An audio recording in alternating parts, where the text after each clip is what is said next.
Bonsoir. Bonsoir à toi. Ça va? Très bien. Et toi? Je vais très bien, merci. Musulman sunnite? Oui, Très bien. Bienvenue à toi. Tu es merci. arrivé à quel moment sur le live? Lors de l'intervention de Hicham, justement. Ok. Ouais. Je Ok. voulais réagir justement là-dessus. Moi, je comprends pas très bien, en fait, ces types de démarches de gens qui se lèvent. Enfin, après, je respecte, hein, il n'y a pas de souci. Il peut choisir ce qu'il veut. Il y a aucun, en tout cas, moi, j'ai aucun problème avec ça.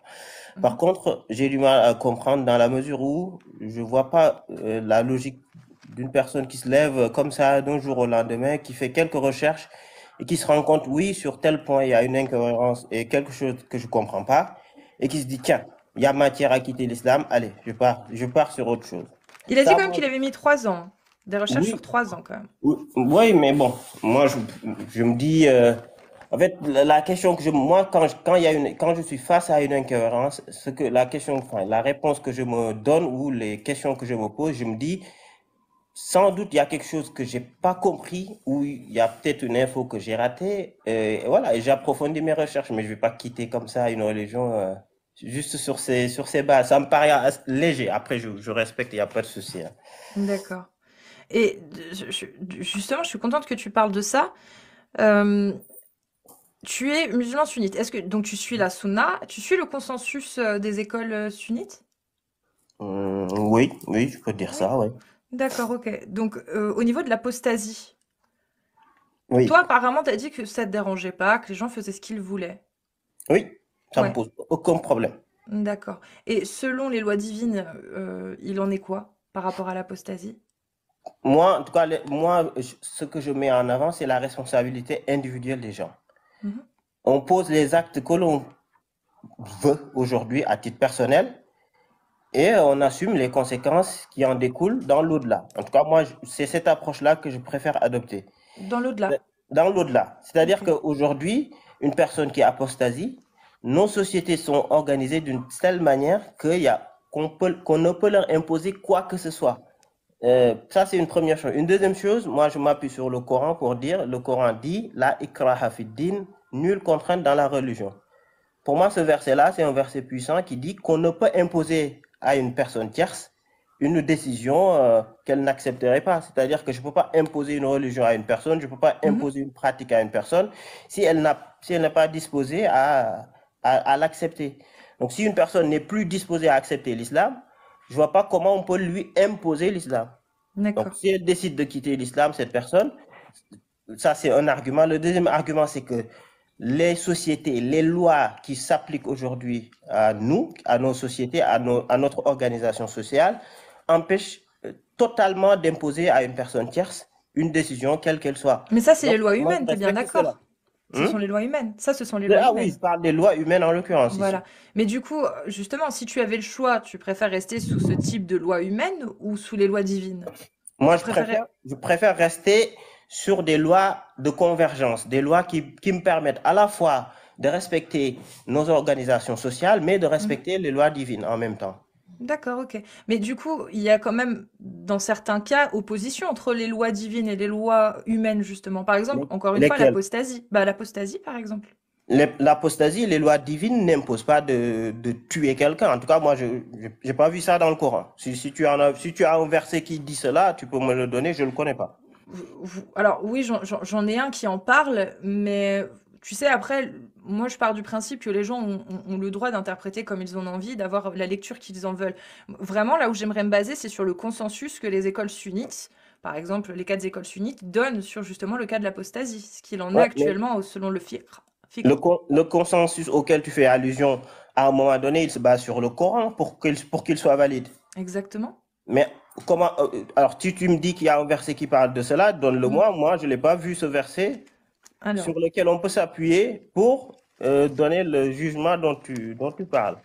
bah Je après, ne le vois euh, pas. après, Et c'est si pas à tu, défaut de ne pas lire le si, Coran. si tu ne le vois pas dans le sens où moi ça me va, comme je te l'ai dit, moi ça me va totalement parce que ça veut dire que dans ce cas-là, toi tu n'es pas du tout pour qu'on puisse imposer une peine de mort sur les apostats et je vais pas te mentir, moi ça me rassure. Ah Mais bah, effectivement, quand on lit le consensus, mhm. Bah, la peine de mort, c'est les 4 écoles sunnites, le seul point de divergence qu'elles ont quand on lit les consensus des 4 écoles sunnites, c'est sur le nombre de jours qu'on attribue, qu'on accorde à la personne pour qu'elle revienne sur sa décision d'apostasie. Il y en a que c'est 3 jours, il y en a c'est plus. C'est là-dessus qu'ils sont pas d'accord. Mais sinon, la peine, c'est la peine de mort. Le consensus est clair là-dessus sur les 4 écoles. Ouais, mais moi, je n'arrive pas à toujours voir comment ce consensus, s'il dit ce que tu me dis, Oui. s'appuie sur le Coran pour dire cela. Ça, je le vois pas du tout. Je le vois pas du tout. Alors, par exemple, hein, bon, bien évidemment, celui-ci ne parle pas de peine de mort. Par exemple, ô les croyants, quiconque parmi vous apostasie de sa religion, Allah va faire venir un peuple qu'il aime et qu'il l'aime, modeste envers les croyants et Exactement. fier, voilà. Et celui-ci, je suis d'accord, ne parle pas Pas du de tout. peine de mort. Là-dessus, je suis totalement d'accord avec La toi. phrase est même pas, on dirait que la phrase est même pas achevée, en tout cas de la façon dont elle est écrite. Parce que je l'ai même pas fini, oui. Mais telle est la grâce d'Allah. Il la donne et il la reprend à qui il veut. Il la donne à qui il veut, pardon. Allah, en immense et omniscient. Effectivement. Et dedans, il y a aussi le fait que les apostats, par exemple, c'est un châtiment après la mort qui leur sera réservé. Exactement. Voilà. Euh, c'est celui-ci, j'en ai un. Non, ça, c'est les associateurs. Apostat, c'est là. Châtiment. C'est celui-ci, c'est dans les abeilles. Quiconque a Mhm. renié Allah après avoir cru, sauf celui qui a été contraint, alors que son cœur demeure plein de la sérénité de la foi, mais ceux qui ouvrent délibérément leur cœur à la mécréance, ceux-là ont sur eux une colère d'Allah et ils ont un châtiment terrible. Donc là, effectivement, il n'est pas question C'est de vie. spirituel. Voilà, Exactement. je suis d'accord. Maintenant, je vais t'en lire Ça un relève de autre. la spiritualité. Je vais t'en Mhm. lire un autre. C'est celui de la sourate An-Nisa, c'est le 89. Ils aimeraient vous voir mécréants comme ils ont mécru. Alors vous seriez tous égaux. Ne prenez donc pas d'alliés parmi eux jusqu'à ce qu'ils émigrent dans le sentier d'Allah. Donc, jusqu'à ce qu'ils deviennent musulmans, en tout cas qu'ils suivent la parole d'Allah et le prophète. Mais Mhm. s'ils tournent le dos, à savoir tourner le dos au prophète et à Allah, c'est apostasier en somme. Saisissez-les alors et tuez-les où que vous les trouviez, et ne prenez parmi eux ni alliés ni secoureurs. Je te lis juste le verset d'après. Excepté ceux qui se joignent à un groupe avec lequel vous avez conclu une alliance, ou ceux qui viennent chez vous, le cœur serré d'avoir à vous combattre ou à combattre leur propre tribu. Et en fait, c'est sur ce verset-là qu'il y a eu consensus, à savoir que la peine de mort pour apostasie était appliquée, mais dans un cas, enfin dans plusieurs cas. Dans le cas où, si tu quittes la religion, si tu le fais sans bruit, dans ce cas-là, il n'y a pas de problème.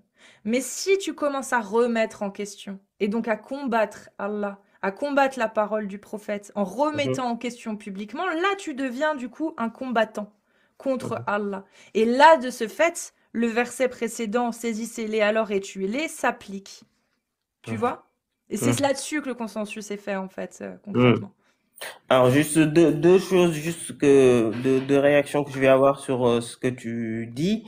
La première chose, donc, je crois que ces versets-là, en fait, il faudrait les réinscrire dans leur contexte. Il y a beaucoup de versets dans Nisa, dans Tauba, dans Anfal, qui s'inscrivent, en fait, dans le contexte belliqueux qui était à l'époque. C'est-à-dire que c'est un contexte dangereux de guerre où le prophète, paix et salut sur lui, était en conflit avec beaucoup de tribus et des Mhm. versets qui soit inciter à la guerre ou à se défendre ou à répliquer lorsqu'ils sont attaqués, ces types de versets-là étaient descendus.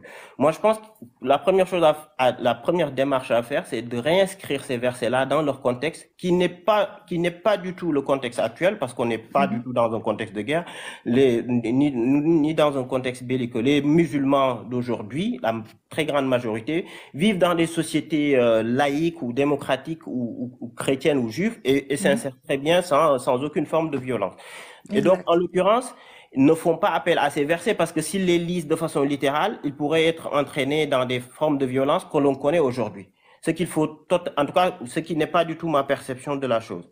D'accord. Ça, c'est la première chose. La deuxième chose à dire, c'est que justement, si je suis ton explication, c'est que ce verset-là, il s'adresserait à une très grande majorité de personnes qui ne vont pas aujourd'hui se voir appliquer toute la rigueur de ce verset dans la mesure où beaucoup de personnes qui apostasient aujourd'hui, apostasient et vivent la forme de croyance ou de non-croyance qu'elles souhaitent adopter sans aucune forme d'adversité ou d'animosité envers l'islam. Je le crois en tout cas. Moi, je pense que beaucoup de D'accord. personnes qui aujourd'hui tournent le dos à l'islam le font, ok, il n'y a pas de souci, comme Hicham, et moi je le respecte, je respecte cela. Eux, ils vivent leur forme de spiritualité ou de non-spiritualité qu'ils souhaitent adopter.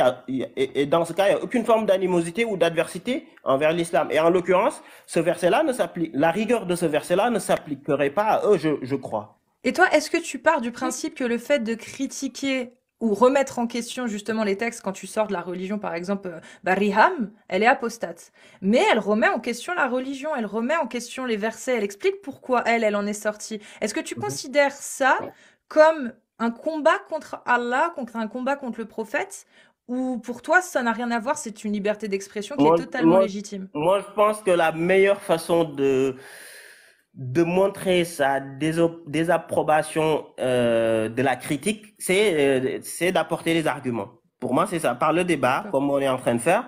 Et Mm. je vois pas totalement, je vois aucune forme de différence entre l'apostat qui critique l'islam et la personne qui n'a jamais été musulman et qui critique l'islam. Par exemple, toi ou quelqu'un d'autre qui n'a jamais Mhm. été musulman et qui critique l'islam.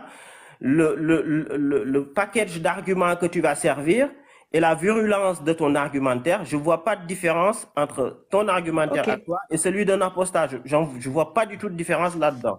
d'accord. Et Parce que du tu coup, vas te baser et sur des versets du Coran ou des hadiths voilà, pour critiquer l'islam, il n'y a pas de souci. Et nous, musulmans, on apportera la les réponses. contre-offensive, entre guillemets, toute Oui, pacifique, avec bien des sûr. arguments basés sur l'islam et sur les hadiths. D'accord. Donc toi, tu le J'ai une prends pas comme question, un Amar, acte. si je peux.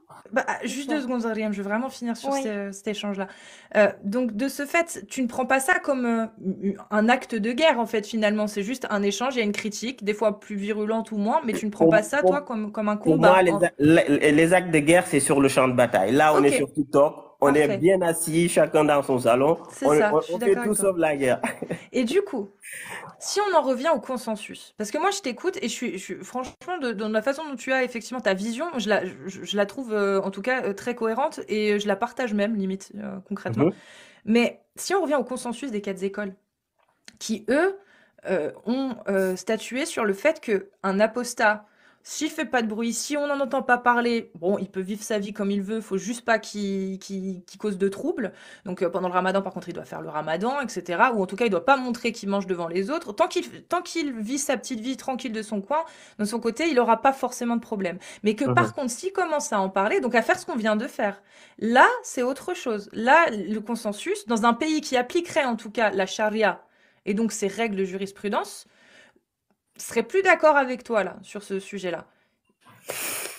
Alors moi, j'ai peut-être la chance ou la double chance de ne jamais avoir vécu, d'avoir dans un premier temps vécu dans un pays musulman, mais qui n'applique pas la charia, en tout cas stricto sensus, au Mhm. sens Oui, strict avec toute sa rigueur, dans un premier temps, et dans un deuxième temps de vivre ici en France, dans un pays totalement laïque. Et donc j'ignore ce que peut être véritablement, en tout cas, la réponse la réponse ok.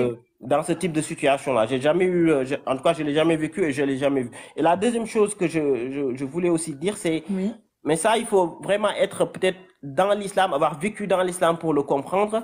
Toi, je comprends bien ce que tu dis quand tu dis le consensus, il dit cela, donc attention, il peut y avoir danger pour les hommes. En fait, il y a une très grosse, il y a un très grand fossé en fait entre ce que tu vas lire dans les textes, ce que va dire le consensus ou ce que tu vas littéralement comprendre dans tel ou tel hadith ou tel verset entre ça et ce qui est véritablement l'islam vécu au quotidien. En fait, il y a un très grand fossé. bien sûr, bien C'est-à-dire sûr, que Amar. Et tu c'est vas pour lire ça que dans un texte que voilà, le consensus, il dit cela, mais dans la pratique, les musulmans, pratiquent pas cela. Cela ne veut pas dire qu'ils sont en porte-à-faux avec leurs principes, mais il faut en fait faire il y a une nuance en fait entre la réalité que vit l'humain au quotidien, dans bien sa foi, sûr, dans ses contradictions aussi, bien sûr. et dans son cadre social, et une certaine théologie. Il faut vraiment faire cette différence et cette nuance. Mais Amar, justement, cette distinction, elle se fait pas justement parce que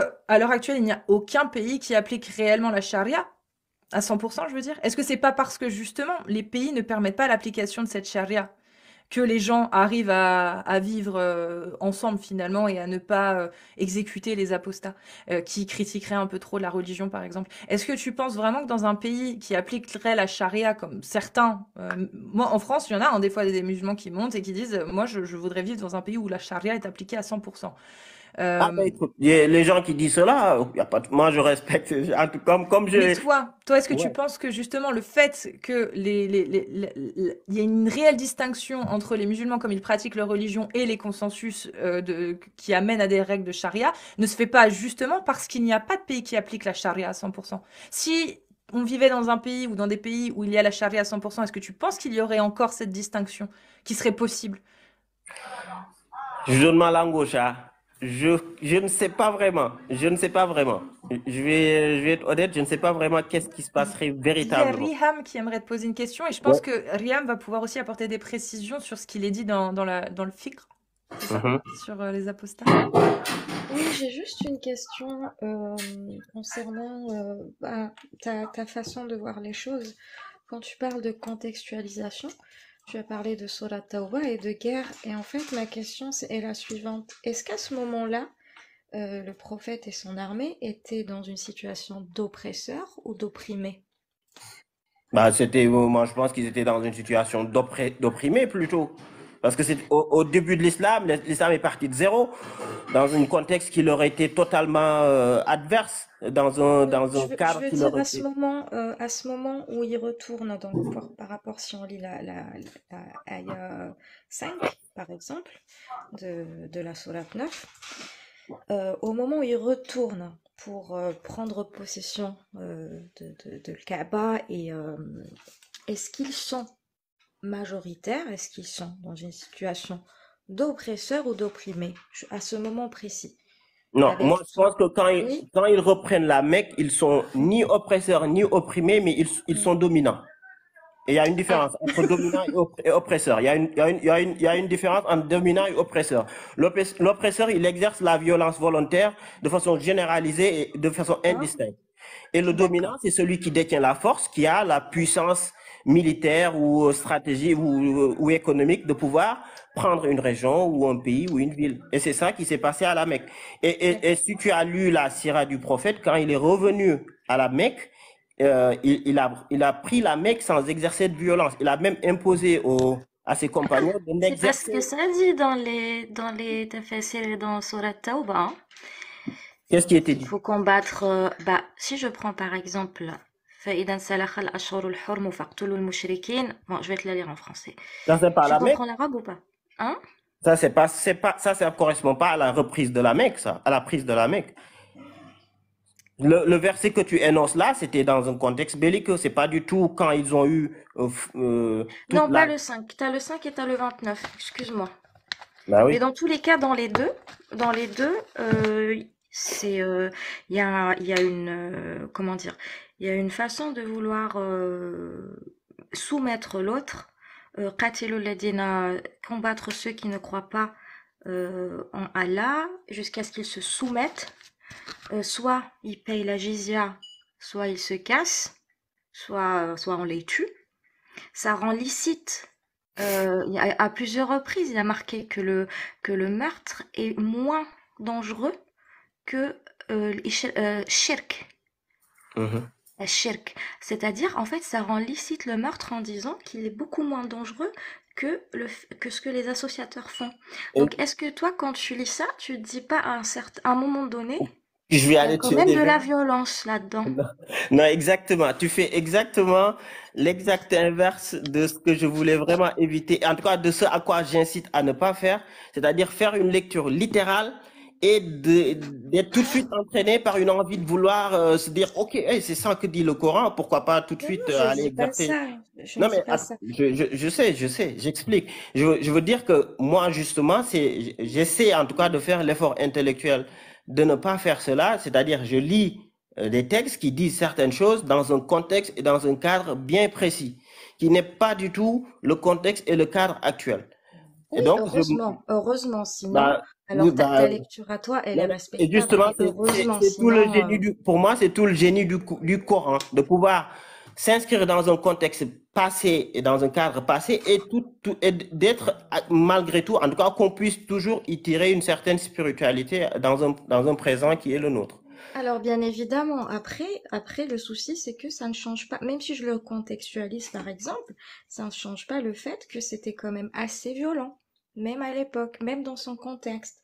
Quand tu veux soumettre des personnes, tu veux les tuer s'ils croient en autre chose.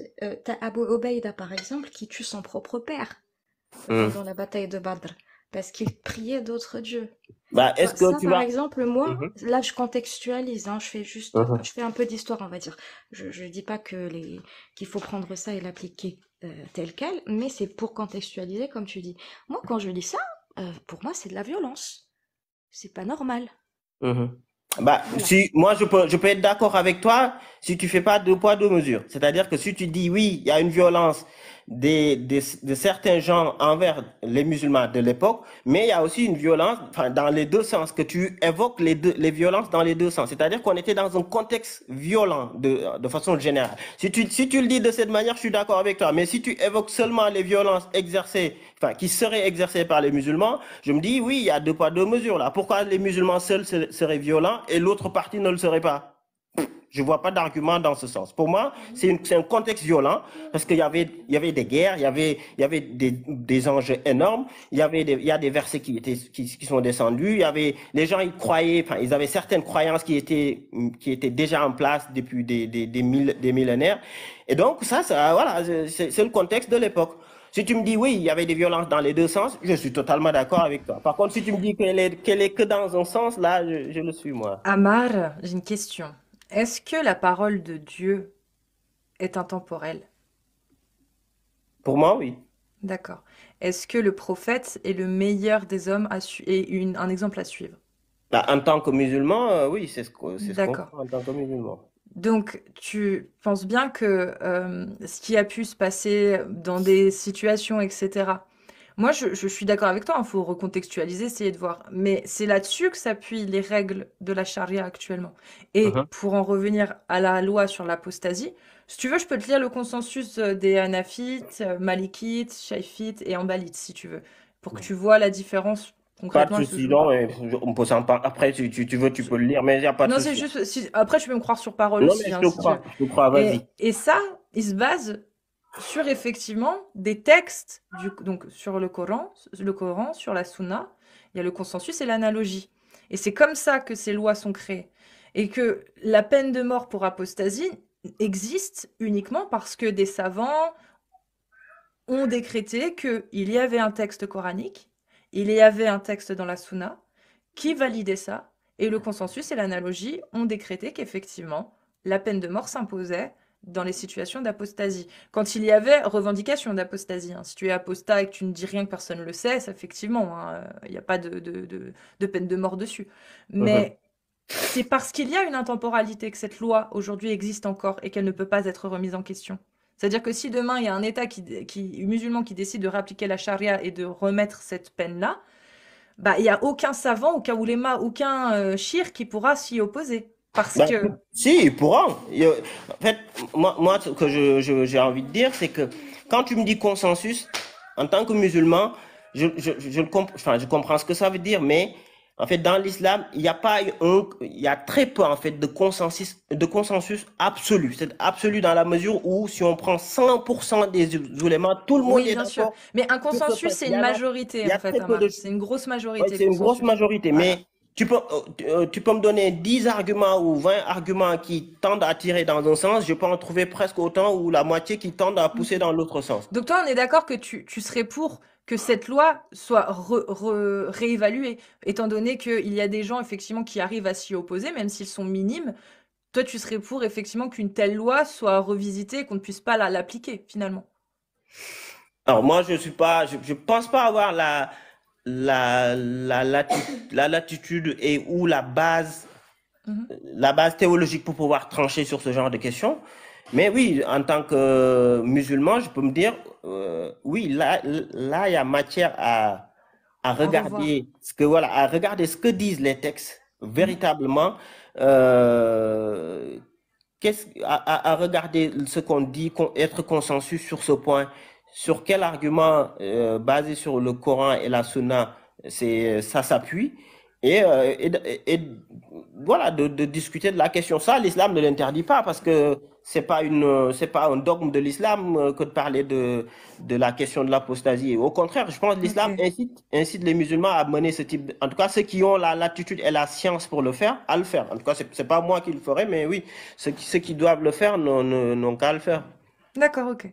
Et si tu te rendais compte que finalement ce consensus se base sur des textes qui existent vraiment et que les tafsirs montrent qu'effectivement il y a une possibilité de peine de mort pour les apostats, Ça est-ce que, m'étonne. Ouais, ouais, vas-y. oui, toi humainement et même en tant que musulman, j'ai bien cru comprendre que c'est pas quelque chose qui te fascinait que de te dire qu'on peut tuer quelqu'un parce qu'il n'est pas d'accord avec toi. Ça, j'ai Bah, bien compris que toi, ça te parle ça me pas. paraît pas forcément logique. Après, oui, la religion n'est pas du Ouais, tout une histoire de logique, c'est plus une histoire de croyance. exact. Mais ça me paraît pas forcément logique. En tout cas, de Ok. mon point de vue. Après, oui, peut-être que j'ai pas la science, hein, mais Mais si, ça me paraît pas forcément logique. Mais si demain tu te rendais compte que ce consensus-là est véridique, imaginons, on fait une expérience de pensée, est-ce que ça remettrait en question ta propre croyance, à savoir, toi, tu penses que les gens peuvent avoir une opinion, qu'on peut parler comme on fait là, ou est-ce que tu remettrais en question justement cette pensée que tu as aujourd'hui pour te plier à la pensée de l'islam sunnite, à savoir que les apostats, finalement, effectivement, s'ils commencent à revendiquer leur apostasie dans un État islamique, il faut appliquer cette peine-là. Est-ce que tu serais plus tendance à accepter par principe de foi ou à remettre quand même en question ça et à garder ta propre opinion et ta propre valeur spirituelle? Mais en fait, j'arrive même pas à imaginer que ce type de consensus-là puisse, de façon solide, s'appuyer sur le Coran et la Sunna, dans la mesure où, en tout cas de mon point de vue, Mhm. il viendrait en porte-à-faux du verset que j'ai cité tout à l'heure, qui dit qu'on ne peut nul contraindre dans la religion. Et là, ça me paraît être un cas manifeste de contrainte que d'imposer à quelqu'un une décision qui découlerait de la religion. Donc Ok. ça viendrait, et je pense que dans l'islam, on peut pas mettre en place des règles qui viennent en contradiction du Coran. Pour moi, en tout cas, ce serait une vraie aberration que de trouver ça. Jusque-là, j'en ai pas trouvé, heureusement. Ok, d'accord. En tout cas pour moi, heureusement pour moi. Ok. Heureusement. Riham, peut-être que tu veux revenir sur quelque chose. Moi, je voulais poser une ou deux questions quand j'aurai le droit de le faire. Oui, t'inquiète, juste après Riham, tu pourras poser les questions que tu veux, Amar. Oui, je pensais au verset que Dr Amar a cité, la ikraha fi din, donc nulle contrainte en religion. Je crois qu'il a été abrogé par certains savants qui vont se faire une lecture. Mais bon, ça sert à rien d'avoir cette discussion avec toi parce que tu as une façon beaucoup plus logique, entre guillemets, de voir les choses. Mais je pense que ça a été abrogé par certains savants avec Le Surat verset? Tauba pour. Oui. Alors, ça me paraît étonnant parce que un verset coranique, c'est le Coran qui peut l'abroger. Les savants, ils ne peuvent pas abroger des versets coraniques. C'est le Coran qui abroge ses propres versets. Mais si c'est pas le cas, le verset, il reste. Un savant ne peut pas abroger un verset divin. Est-ce que tu peux me donner juste le numéro de la sourate? Parce que c'est vrai que quand on regarde la chronologie, ça en dit long des fois justement sur l'abrogation ou pas. Mm. Par exemple, An-Nissan a été abrogé, tous les versets d'An-Nissan n'ont pas été abrogés dans le sens où il y a eu la révélation de Anissa qui est arrivée dans les derniers justement, à son époque médinoise et qui n'a pas eu le temps au final de faire descendre. Épée, c'est les derniers à être arrivés, tu vois. Donc ils n'ont pas pu être abrogés, ceux-là par exemple. Alors que c'est quand même des versets. Donc si tu as le numéro de la sourate, je peux regarder du verset que tu as cité, si tu as la sourate. La ikraha fi din, je connais pas je sais pas dans quel verset, je la connais peut-être, mais je sais pas dans quel sourate ni le numéro du verset.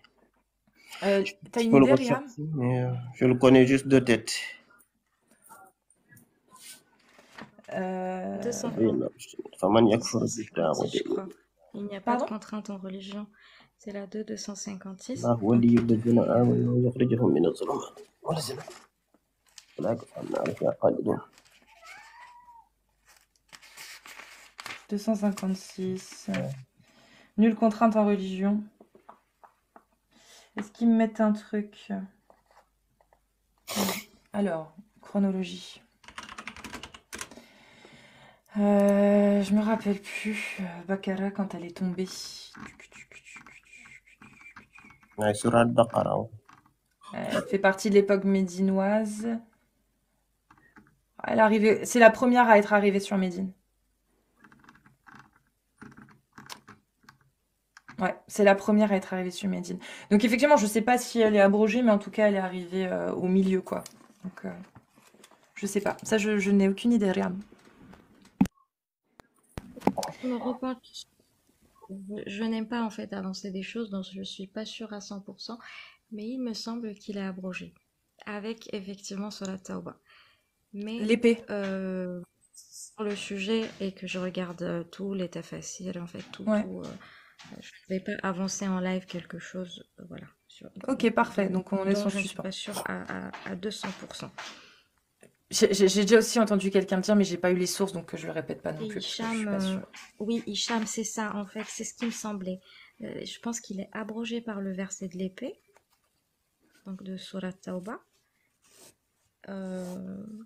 Mais j'aimerais quand même me re-renseigner dessus. Mais après, vu que je Bah, suis, oui. voilà, je suis dedans en ce moment, je pense qu'il est abrogé. Le repentir fait partie de l'avant-dernière, en fait, ce ratat descendu. T'avais des questions à poser, Amar. Oui, alors justement, ça tombe bien parce que c'est par rapport à la petite recherche que tu viens de faire pour savoir si le verset que j'ai cité était abrogé ou pas. Ensuite, tu as regardé, tu as pas vu, etc. En fait, c'est cette démarche que j'arrive pas. J'ai des questions sur cette démarche avec laquelle tu fonctionnes ou avec laquelle Jack fonctionne, etc.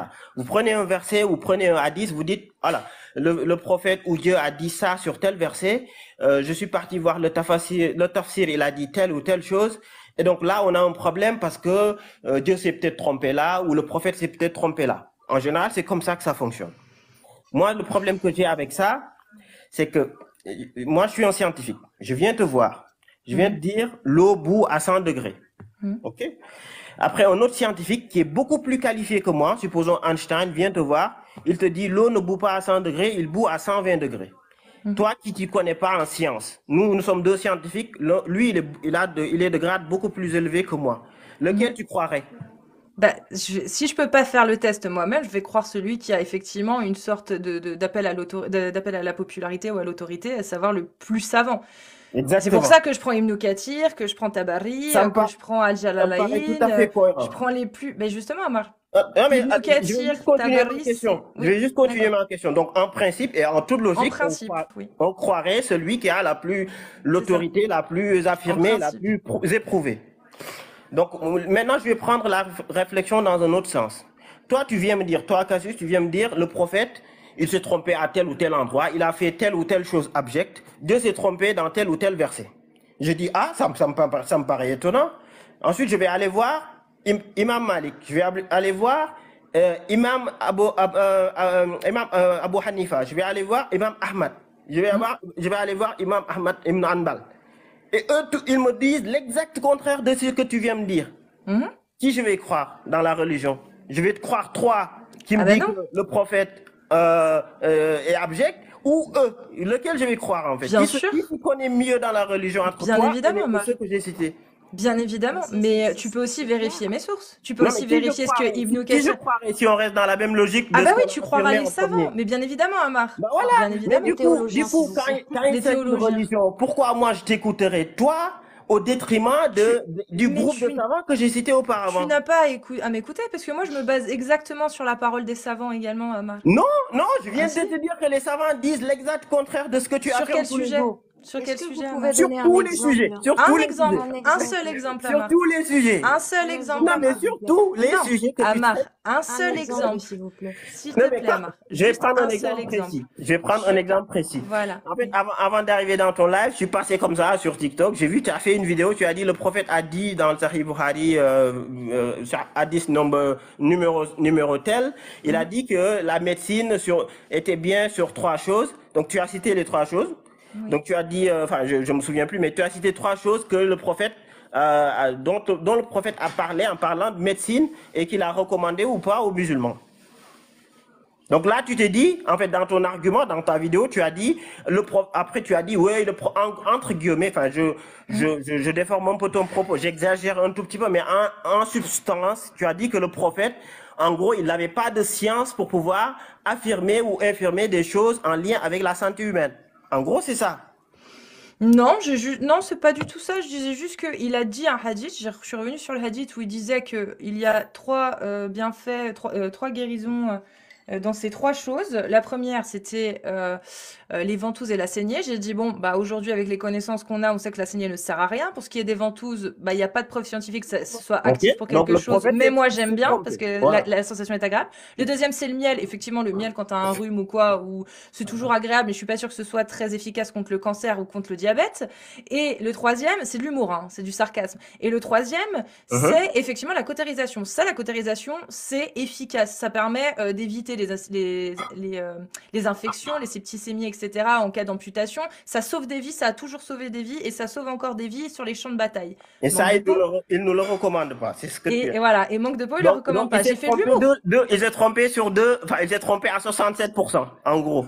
Non, dans le Il non, il c'est a pas eu qu'il s'est raison sur le trompé. miel et il s'est trompé sur le reste, en gros. Non, c'est pas ça. Non, c'est pas forcément ça. C'est pas qu'il s'est trompé ou pas que je voulais pointer du doigt. C'est juste que les connaissances qu'il a Ok, citées étaient des connaissances oublions ça. Je vais prendre un Attends, autre s'il te plaît, exemple. Amar, je vais juste expliquer parce que les gens comprennent. C'est Pardon. juste que c'est pour montrer que c'était des connaissances qui étaient effectivement efficaces et aptes à l'utilisation, en tout cas à une période, à l'époque où la médecine n'était pas évoluée, mais aujourd'hui on sait de manière scientifique, il y a des choses beaucoup plus efficaces et qui marchent réellement, bah on se dit, la parole d'un prophète qui est censé avoir la parole de Dieu lui murmurer à l'oreille de la part de l'ange Gabriel, bah c'est un petit peu léger, quoi. Voilà. Et surtout que la cautérisation, c'est très efficace, mais il l'interdit. Donc je me dis, c'est bizarre que Allah lui ait pas dit, non, non, Mohamed, si tu veux sauver des gens, faut quand même que tu l'autorises, la cautérisation. Moi, je trouve ça bizarre, en fait, Amar. C'est juste ça, mais je suis Pas de souci. normale, Je vais prendre un croyante. exemple beaucoup plus basique. Pas de souci.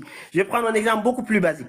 Le prophète, il nous dit, Dieu existe et le Coran est véridique. Ça, c'est le prophète qui le dit. Ok? Les 4 imams que j'ai cités tout à l'heure, parmi les dizaines de milliers d'imams savants dans l'islam, affirment, oui, que le prophète, il a bien raison de dire que Dieu existe et le Coran est véridique. Toi, tu viens me dire l'exact contraire. Non, moi, je viens te demander de me le prouver. Ah, là, on n'est pas... Alors là, Amar, si possible, c'est pas des savants. Là, en fait, quand on cite les théologiens, ça va vraiment concerner tout ce qui est surtout lié à la jurisprudence, parce qu'aujourd'hui, dans certains pays, c'est encore appliqué. Quand ça relève uniquement de la foi, comme tu dis là, ils disent que Dieu existe et toi tu dis non, donc qu'est-ce que je vais entendre? Bah, les deux en fait, celui que tu veux, si tu crois ou si tu crois pas. Non mais, moi je remets pas en question. Ma question, je dis pas que le Amar... logique dans la foi et dans le fait de voir ou pas Dieu. Il n'y a rien de logique là-dedans. Là, on parle pas de savant ou de théologie, là, on parle vraiment de l'existence de Dieu. Donc là, on peut l'écouter. Ma question, c'est un peu avec un raisonnement logique, tu peux prouver que c'est n'importe quoi. C'est un scientifique, Amar. Oui. Tu connais la charge de la preuve. C'est à qui que revient la charge de la preuve quand tu affirmes que Allah existe et que le prophète est son messager? Non, ici, il s'agit pas. Ici, c'est une affirmation pour laquelle on ne peut pas apporter de preuves, en tout cas au sens logique, au sens démonstratif du terme. Ça relève de la croyance. Voilà. D'accord.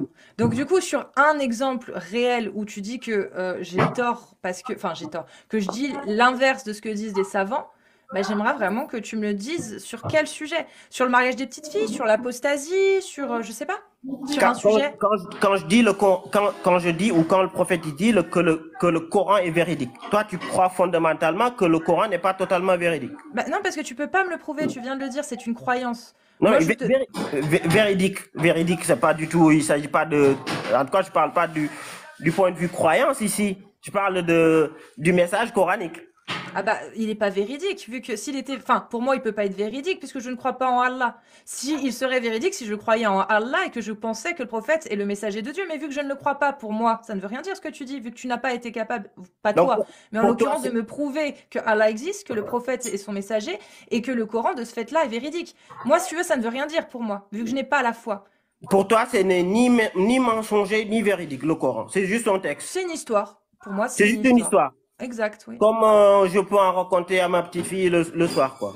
Ouais, enfin, une petite fille un peu grande quand même, parce que vu la violence qu'il y a dans certains versets, je t'avouerais D'accord. que je la raconterai pas à un enfant. Mais Donc, oui, oui, par exemple. voilà, si c'est juste un texte, un conte ou comme tu veux l'appeler, pourquoi tu t'en sers comme argumentaire des fois pour montrer s'il y a une incohérence dans l'islam ou dans les paroles du prophète? Tu t'appuies sur le Coran, alors que tu dis que c'est juste un texte qui n'a aucune valeur en quelque sorte. Parce Donc, que ton argument, tu utilises des arguments qui n'ont aucune valeur pour Oui, pour moi, montrer la non-véracité d'une certaine bien chose. sûr. Parce Ça que me pour paraît moi, pas ça n'a logique. aucune Ça me paraît valeur, pas mais logique. pour les gens à qui je m'adresse, ça a de la valeur. Moi, je me sers des outils que les musulmans sunnites se servent. C'est-à-dire que moi, si tu veux, mon combat, c'est contre le mariage des petites filles, qui est autorisé par la charia, contre la mort des apostats, qui est autorisée par la charia, contre la lapidation des homosexuels, qui est autorisée par la charia, Et qui n'est etc., pas de etc. façon pratique applicable, hein, encore une fois. En tout cas pour moi. Dans un Donc, État le mariage islamique des qui petites applique filles. Amar, je suis désolée, mais dans un État Je islamique suis qui applique désolée, la c'est charia, appliqué dans c'est plusieurs applicable. pays. Et c'est appliqué encore Mais dans certains pays, bien c'est sûr. très peu appliqué. Et c'est pour la majorité appliqué dans des pays où il n'y a pas Donc, l'islam. Encore une fois, comme l'Inde. du coup, les gens qui n'appliquent pas, les musulmans qui n'appliquent pas, les pays musulmans qui n'appliquent pas les règles divines, la charia, c'est basé sur des textes divins. Donc, c'est une loi Le divine. mariage des petites filles, c'est pas une règle divine. Ah bah, pourtant, la charia, consensus dessus, hein. Le Non, mariage des mais tu petites as filles est dit règle autorisé, Amar. divine. Les mots sont importants. Si tu me dis une autorisation, ok, mais une règle divine, c'est pas une règle C'est divine. une autorisation, c'est une dans le loi Coran, divine. Amar. La loi dit que tu La peux loi. te marier avec une petite fille depuis son berceau. Bah, tu l'as C'est la dit. loi qui dit ça. Et c'est Ouais. basé sur un texte Mhm. divin sur le Coran. C'est basé Mhm. sur la vie du prophète, la sunna. Il y a un consensus au niveau des savants et l'analogie est respectée. D'accord. Donc, ça en fait un texte de la charia. Non, mais ce que je voulais signaler, c'est qu'il n'y a aucune valeur obligatoire. Quand tu dis Ah tu non, peux il y a te pas marier, d'obligation. donc il n'y a aucune valeur obligatoire. Bien sûr. C'est ça, c'est un point clé. C'est-à-dire que, en tout cas, j'espère que les musulmans le comprennent. En tout cas, moi, je le comprends très bien et je suis Oui. de cette Mais position-là. est-ce qu'il y a une autorisation ou pas, Amar, pour se marier avec des petites filles? Moi, je pense que si on s'appuie sur, ce que disent les savants et si on s'appuie sur la sira du prophète, paix et salut sur lui, il n'y a aucune barrière qui empêcherait de pouvoir le faire. Il n'y a Voilà. aucune Donc, il y a une interdiction formelle autorisation. qui empêcherait de pouvoir le faire. Mais ce qui ne veut pas dire qu'il y a une incitation à le faire, ni Ah une obligation à le faire. C'est un Non, mais le problème, simple en fait fait. qu'il y ait C'est une important. autorisation, Amar, le simple fait qu'il y ait une autorisation, moi, ça me pose problème. Non. Le simple fait que dans un État qui pourrait appliquer la charia et autoriser, comme c'est fait dans certains pays, le mariage des petites filles, moi, Ouais. ça me pose problème parce que je me dis qu'il y a des gens qui comprends. peuvent le faire. Tu Par comprends? contre, cette autorisation, elle est très, très difficilement, voire quasiment impossible à saisir dans la majorité des cas ou dans la majorité des pays où les lois sont appliquées, où les lois humaines sont appliquées. Où les lois humaines sont appliquées. Je suis d'accord avec Dans toi, la Amar. majorité des pays, c'est ce qui se passe en réalité. Dans la Mais- pratique, c'est ce qui se passe en fait. Exactement. Mais tu viens de le dire. Alors, Pour quelle raison ce n'est pas possiblement applicable? Parce qu'il y a des lois humaines qui en empêchent. Si tu enlèves toutes les lois humaines, que tu mets un État où il n'y a que les lois islamiques, est-ce que tu penses que ce sera si on- aussi compliqué de se marier qu'une petite fille, Amar? Si on enlevait les lois humaines, on pourrait plus parler de contexte. Du coup, ça n'aurait pas de sens parce que c'est les lois humaines qui fixent le contexte, justement. Le contexte Amar, du est-ce que je 6e peux- siècle et le contexte du 14e siècle. On dit que ces deux contextes sont différents parce que les lois humaines ont évolué entre-temps. Alors, Et donc, je l'autorisation qui a été saisie. continue, s'il te plaît, Amar, parce que Vas-y. tu sais très bien que il y a un consensus sur le mariage de la petite fille. Ce n'est pas interdit formellement, donc c'est autorisé. Le fait que ça soit autorisé, ça veut dire que ce n'est pas interdit. Il y a des savants qui préconisent, mais vu qu'ils ne veulent pas aller à l'encontre du consensus, ils ne vont pas interdire formellement, ils vont dire c'est mieux de ne pas le faire.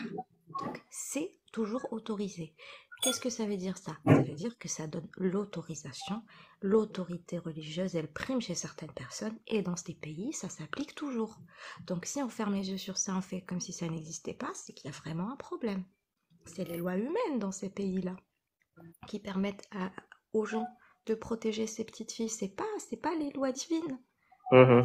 C'est pas cette Alors, loi-là. C'est ça en fait, c'est de ça je, dont com- on parle. ouais, je comprends ce que tu dis. Et encore une fois, pour moi, cette autorisation, elle est, en tout cas, encore une fois, moi, je suis contre le mariage des petites filles pour plusieurs raisons.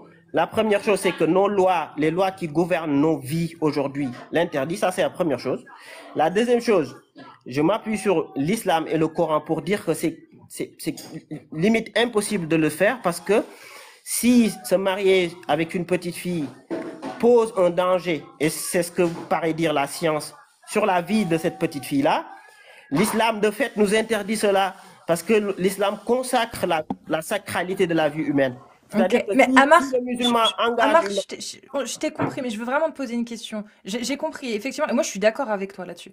Mais pourquoi aujourd'hui aucun savant n'essaye d'apporter un nouveau consensus sur le mariage des petites filles pour Ben, il y le a des savants proscrire? qui le font, sans doute. Ouais, mais il n'y a pas de consensus, justement. Pourquoi Il n'y a jamais ils eu de n'osent pas? il y a jamais eu de véritable consensus dans l'islam. Ah si, si, De si. consensus Le consensus, absolu, non, non, oui, absolu. le consensus absolu n'existe pas, mais dans Bah voilà, rien du tout. Il y a toujours des détracteurs, il y a toujours des gens exactement. qui sont pas d'accord. Mais là, je te parle du consensus établi, c'est-à-dire qu'une majorité sont d'accord. Pourquoi il n'y a pas plus de oulémas, plus de savants, je vais plutôt dire ça comme ça, des théologiens, Parce que, qui s'opposent à ça et qui prennent la parole pour justement faire parce comme toi, que, dire, écoutez, voilà, mhm. apporter les mêmes arguments que toi. Je Parce qu'en je apportant comprends ta tes question. arguments, on peut contrer cette loi-là, tu vois. Là, j'ai une réponse, c'est parce que 99% des musulmans adultes aujourd'hui qui sont mariés ne sont pas mariés à des petites filles. C'est juste ça. Mais le simple Donc fait que ce soit c'est autorisé. marginal dans l'islam. Oui, C'est juste C'est la les lois raison. humaines, non, mais ça, c'est Amar, pas tu la viens de loi l'expliquer tout à divine. l'heure, le pourquoi c'était marginal. Tu as expliqué que ce qui rendait compliqué le fait que ce soit réalisable, c'est parce qu'il y a des lois humaines qui l'en empêchent. Et c'est C'est pas pas les uniquement lois ça, divines. c'est aussi social, c'est-à-dire du point de vue social, les gens, au 6e siècle, du point de vue social, le contexte social acceptait cela. Aujourd'hui, le contexte social n'accepte plus cela et les gens ne le font pas. Mais C'est-à-dire, de pourquoi, fait, oui, mais les pourquoi gens ne le font Amar? pas, Qu'est-ce de qui a fait. fait que petit à petit les gens ont rejeté socialement en tout cas, cette Bah, c'est possibilité? parce que les sociétés évoluent, Oui. les pratiques qui Et c'est existent quoi, aujourd'hui. justement, Amar, et c'est quoi qui a fait évoluer ça? Est-ce que c'est la loi divine ou est-ce que c'est les humains qui ont établi une certaine évolution pour Non, mais sortir la justement de loi ça? divine, elle peut pas évoluer comme ça tous les mois ou le 31 du mois. C'est pas comme ça que Oui. ça fonctionne. Les lois divines, elles posent de grands principes et puis ces grands principes-là s'insèrent de façon complète ou Ok. partielle à Mais nos réalités on est sociales. d'accord du C'est coup que comme ça que ça fonctionne. tu trouves ça quand même bizarre que cette règle divine établie qui donne l'autorisation, pas l'obligation, hein, l'autorisation à un homme de pouvoir faire épouser sa petite fille à un homme plus vieux qu'elle, n'importe quel âge d'ailleurs, il n'y a pas d'âge limite. C'est une loi divine qui aujourd'hui n'est pas acceptable, sociétalement parlant. Bah, quand tu dis il n'y a pas d'âge limite, tu veux Il n'y a dire pas pour d'âge la limite. personne la plus âgée? Oui, les deux. En fait, tu peux te marier une petite fille. J'ai pas dit la remettre à son mari, hein, mais tu peux la marier depuis le berceau, même un garçon, Oui. à une femme ou à un homme, quel que soit son âge. Il n'y a pas Bah, d'âge limite. dans nos lois humaines aujourd'hui, ça existe? Oui, Ici, dans nos lois? dans les Ça lois humaines, existe. C'est quoi exactement. l'âge maximal? Je ne connais 5 pas, ans. hein, je Alors, pose quand ils la sont question, mineurs hein. pour se marier en France, je crois que c'est 5 ans, entre 15 ans, où tu peux commencer à te marier, 15-16 ans, tu peux commencer à te marier. Il faut pas plus d'avoir 5 années de différence entre les époux. Et quand tu Cassius, deviens majeur, il juste n'y a un plus de truc limite. important pour vous deux. Oui, vas-y, Il y a Rihan. Moustache qui aimerait vraiment intervenir sur tout ça, mais vu qu'il avait été signalé, il n'a pas assez d'abonnés avec son nouveau compte.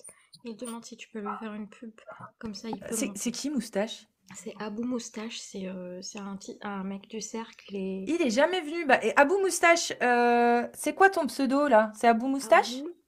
ABU, plus loin ABU. Moustache. Écris dans le chat. T'as les droits, toi, Riham, je crois, ici. Hein. Non, Ah, attends, je vais te les mettre. Si tu peux lui l'épingler, parce il que. est là, il est là, il est là. Tiens, si tu peux l'épingler son message, moi, j'y arrive pas. Abou Moustache. Comme ça, il peut monter. Il manque quelques centaines quand même. Essayez de vous abonner si vous pouvez. Ça ferait plaisir. D'ailleurs, je vais te suivre à bout. Comme ça te fera un en plus. Il est juste là. J'arrive pas à épingler les messages. Je sais pas comment Ah on oui, fait. j'arrive pas. C'est bizarre. Ah. Ouais, je sais pas comment on fait. Je n'ai aucune idée. Bon. Abonnez-vous à Abou Moustache si vous voulez le PL parce son compte a sauté, mais définitivement ou Il avait sauté quand il est monté chez moi et on a parlé de tout ça et on l'avait signalé, il a sauté et il a recréé un autre compte. Ok, Voilà. d'accord. Bon, bah, n'hésitez pas, je ferai Et je quelques pense que- annonces. S'il vous plaît, les amis. Et il a beaucoup de choses, on va dire un peu plus de expérience. Je l'ai jamais vu sur mon live, c'est pour ça. Comment ça, t'es jamais passé? Oh là là, je suis vexée. Amar, est-ce que... moi j'ai compris, hein. J'ai compris vraiment, et tu es très logique, et je comprends même que ce que j'ai compris, tu me dis si je me trompe, mais j'ai l'impression que si tu avais la possibilité de pouvoir dire tout ce que tu viens de dire, tous les arguments que tu avais, pour essayer de changer ce consensus qu'il y a actuellement sur le mariage des petites filles, tu le ferais. Vraiment. Ça, je le sens. Est-ce que je me trompe? Je pense que tu te trompes, ouais. Ah, donc tu ferais pas tout pour changer ce consensus? C'est pas mon rôle, c'est pas mon travail, c'est pas mon rôle. J'ai mon avis, D'accord, je mais si tu réfléchis. avais, si on te donnait ce rôle, si demain Je ne veux Amar, pas il fait partie des Je plus ne veux pas. hautes autorités de l'islam, et Je qu'il ne avait veux le pas du tout. pouvoir d'expliquer que sa vision, en tout cas en sortant les sourates, en sortant les hadiths, en montrant, voilà, le mariage des petites filles, on peut le recontextualiser et on peut faire en sorte d'en reparler aujourd'hui. Je veux pas du tout ce rôle qui me paraît pas du tout taillé à ma mesure. Donc, D'accord, mais toi, de toi-même, je le rejetterai délicatement. et de toi-même, le mariage des petites filles, on est d'accord que s'il y avait un État qui le permettait, que tu voyais que ça se faisait, est-ce Bah, que moi, toi, ça te choquerait je vais concrètement? juste commencer par moi-même. Oui. Si j'ai ma fille, Hein? qui est une gamine, je sais pas, quelqu'un qui vient vouloir la marier, elle a, je sais pas, 5, 6 ans, 7 ans, ou 10 ans, ou 12 ans, ou peu importe, je vais catégoriquement refuser. Oui. Il y a même pas sujet, en fait. Logique. Et si tu voyais ton voisin le faire, Si, comment bah, tu le c'est ça. prendrais? Comment Pas je se le marier, prendrais hein, mais donner sa fille. Et elle a, je sais pas, comme l'âge d'Aïcha, elle a 6 ans. Il décide de la donner en épousailles. Et à Bah, 9 ans, il stipule que bah, elle est en âge de rejoindre son mari. moi, je crois en la responsabilité individuelle des gens. Les gens sont adultes, ils font ce qu'ils veulent et ils assument les conséquences de leurs actes. Ouais, mais là, c'est la petite fille qui va assumer les conséquences, Amar. Eh oui. Ouais, mais moi, je suis pas la police, je suis pas le gendarme qui va venir Ok, Amar. je Toi, fais en pas tant mon qu'humain, mon en tant travail. qu'humain, En tu tant vois cette qu'être petite humain. fille, ça va pas te faire mal au cœur. Tu vas pas dire, oh la pauvre. Tu vas vraiment pas, ça va pas du tout te percuter à aucun moment. Bah Je te si, parle en de, tant qu'humain, bien sûr, parce voilà, que en tant qu'humain. cette petite fille pourrait être la mienne et Ex- j'aurais pas accepté si c'était moi.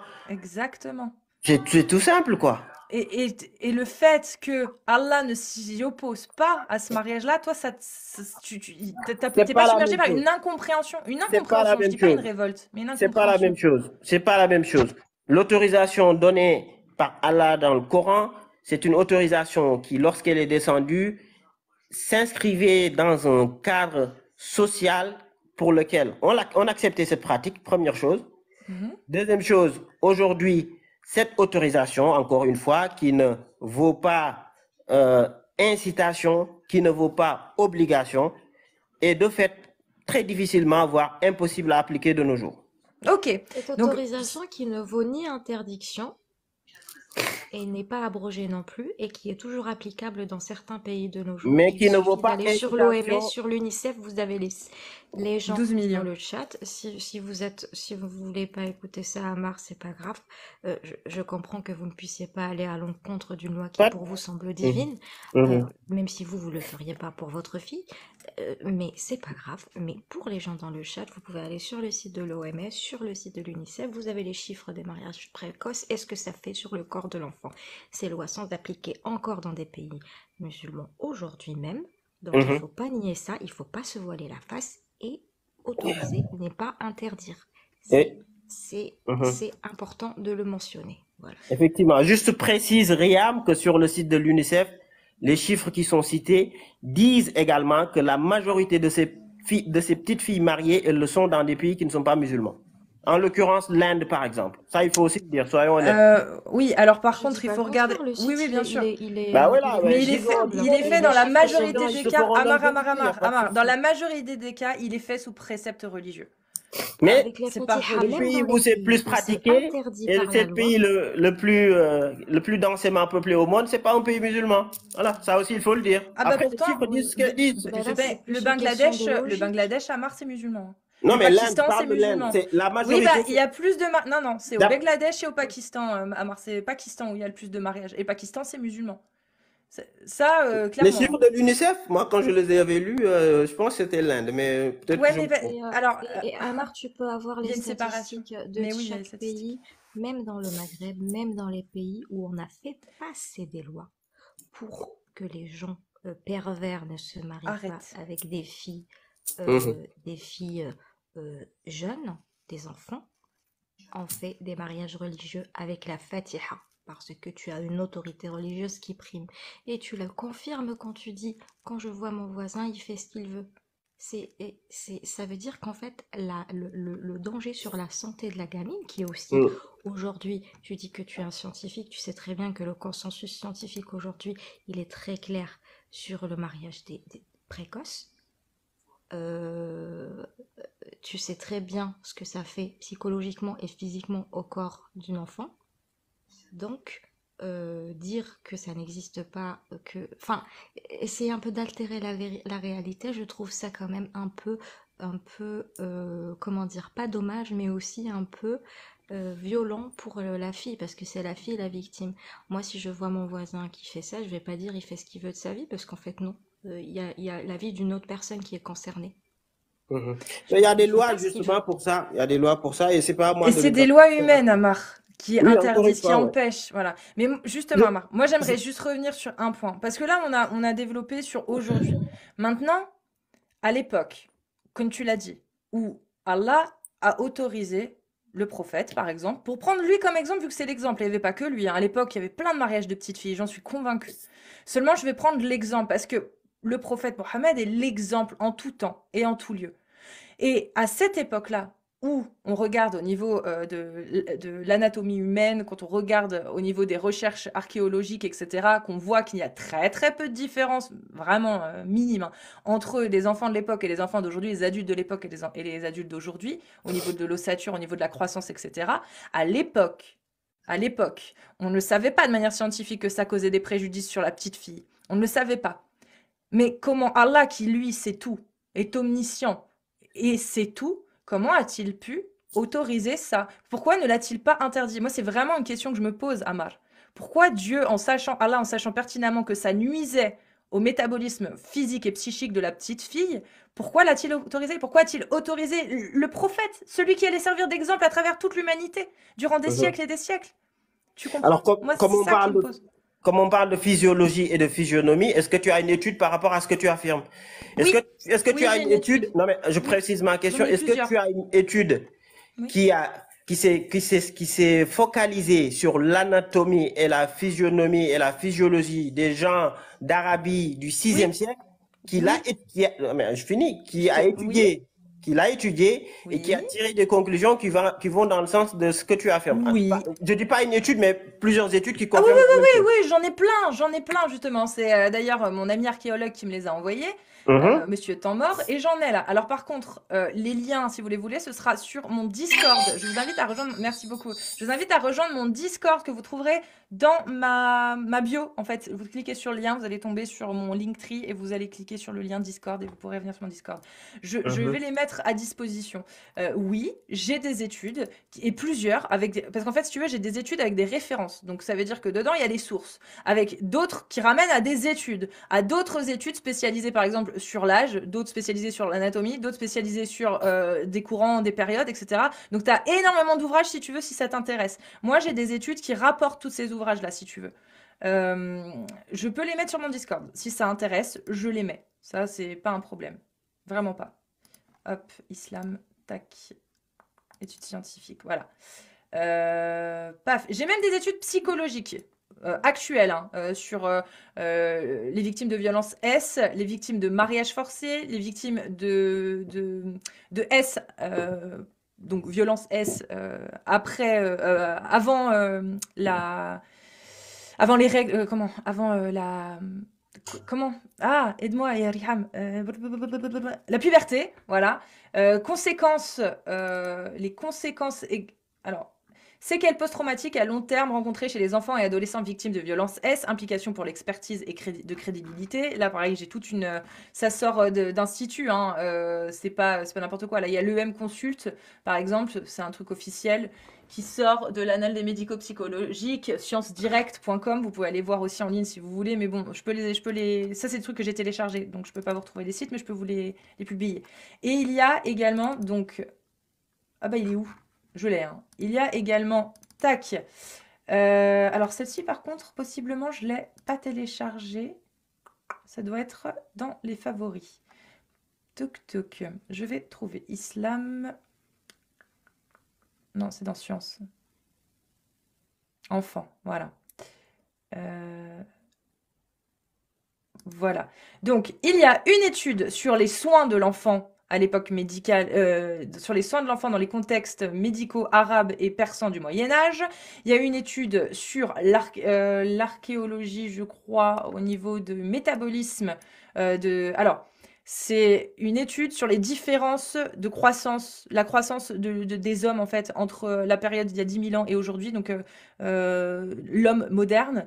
Donc c'est que des études que tu regroupes en fait. Hein. C'est pas une étude qui va t'expliquer que le prophète Mohammed il a abusé d'une petite fille, hein, bien évidemment. Hein. C'est des études scientifiques sur différents sujets. Et celle-ci, qui est très intéressante sur soigner l'enfant dans les textes médicaux arabes et persans du Moyen Âge, tu vois très clairement, par exemple, que l'âge d'enfant, par exemple, entre c'est ce qui est expliqué avec les sources, fin de l'allaitement, donc quand il est sevré, donc ça, vers 2 ans, comme il est dit dans le Coran d'ailleurs, vers 2 ans, ou que le prophète l'a dit, pas dans le Coran, si dans le Coran ça est dit aussi, vers 2 ans jusqu'à 12 ans, c'est considéré comme un enfant. C'est ça les âges, tu vois. Donc ça veut dire que 9 ans, pubère ou pas, c'est considéré comme un enfant dans l'époque persane et dans les textes médicaux arabes du Moyen Âge. Voilà. Tu vois, par exemple, ça, c'est une étude que je peux vous sortir aussi. Elle est sur le journal.openedition.org. Les Open Editions, c'est une étude qui a été menée en français et en anglais par plusieurs spécialistes, dont un certain docteur Mernaz Katouzian Safadi, Meissa Bensad, bon bref, je ne veux pas tous vous les citer, mais en gros, c'est que des études comme ça, en fait, qui permettent, une fois que c'est regroupé, de se rendre compte que effectivement, les petites filles au Moyen-Âge et à cette époque, au 7e siècle, en Arabie Saoudite, enfin dans le désert d'Arabie, n'étaient pas mieux formées qu'aujourd'hui, et qu'elles étaient considérées comme des enfants jusqu'à l'âge de 12 ans. Voilà. Alors, je regarderai, je ferai volontiers un tour sur mon Discord, je vais les Discord publier. justement pour prendre connaissance de ces articles. Donc, comme je les connais pas, je peux rien en dire là à chaud.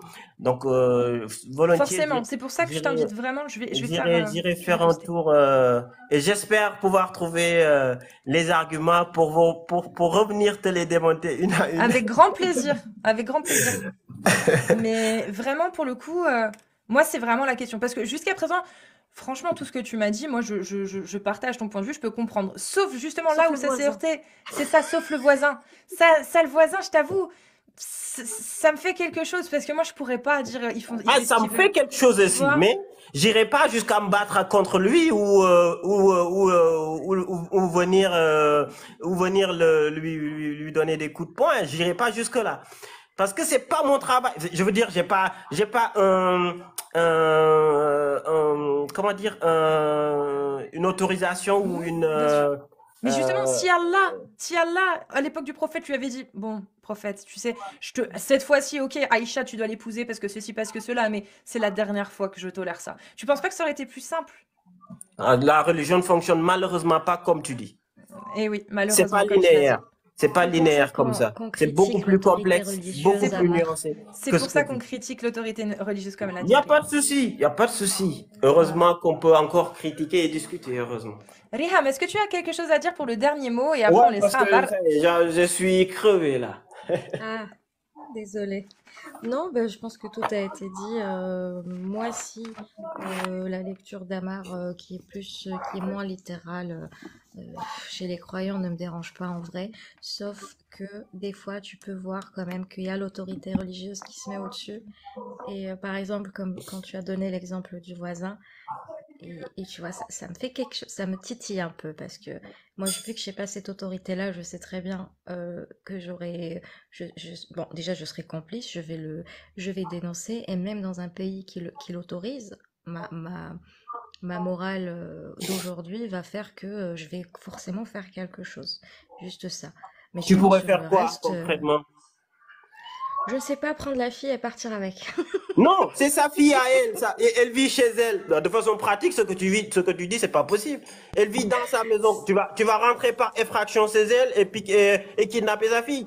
Ça, c'est pas logique. Tu veux que je la laisse se faire violer et Non, mais l'entendre et ne dis-moi ce que rien tu fais. Tu faire? vas rentrer par effraction chez la personne et Je ne kidnapper sais sa pas, fille. Amar, je ne sais pas ce que je Bah ferai, voilà. Donc je suis mais dans non, le même mais c'est état possible que On je le fasse. on que C'est militerait toi. pour possible. que cette loi soit abrogée, qu'il soit Je militerai interdit pour de que la loi pouvoir, soit voilà. abrogée et entre-temps, il y aura forcément quelque chose qui accueille ces jeunes filles, une association ou quelque chose. Non, mais nos Et oui, lois humaines aujourd'hui les protègent. Bon. la placer en Et c'est attendant très bien. pour son propre bien, même si c'est Mhm. illégal, eh ben, Moi, en tout cas, nos lois humaines qui protègent nos filles, nos petits-enfants aujourd'hui, elles sont très très bien et je suis très content de les avoir. Merci Amar en tout Voilà. cas pour merci ton Amar. intervention. C'était un très beau mot de la fin, Amar. Bah Donc je te voilà, bah remercie pour cet écoutez, échange. la messe est dite, comme on dit. Parfait. Non, bah merci, c'est très bien. Au Ouais. revoir, bonne soirée. Salut Toi Amar, aussi, bonne Au soirée. salut. revoir. Eh ben c'était très bien. Premier feat, Riham, qu'est-ce que t'en as pensé? Notre premier feat, juste toutes les deux. Franchement, c'est trop bien. C'est plus calme quand c'est nous, t'as vu? Oui. Ça c'est le côté féminin, ça je crois. Oui, ils sont plus calmes. Je pense que c'est ça. Après, c'est le côté féminin. Et puis quand t'as une personne comme ça qui va discuter calmement, il n'y a pas de raison de commencer à partir dans tous les sens. Voilà. Exactement. Donc c'est surtout ça. Après, c'est pas la pire des personnes avec une vision très littérale et rigoriste. Donc, même si on voit quand même la dissonance à certains moments, même si on voit l'autorité divine, de la loi divine, de la religion qui Ouais. prend le dessus, et c'est ça en fait qui me gêne dans tout ça. Mais en tant que discussion, j'ai bien aimé.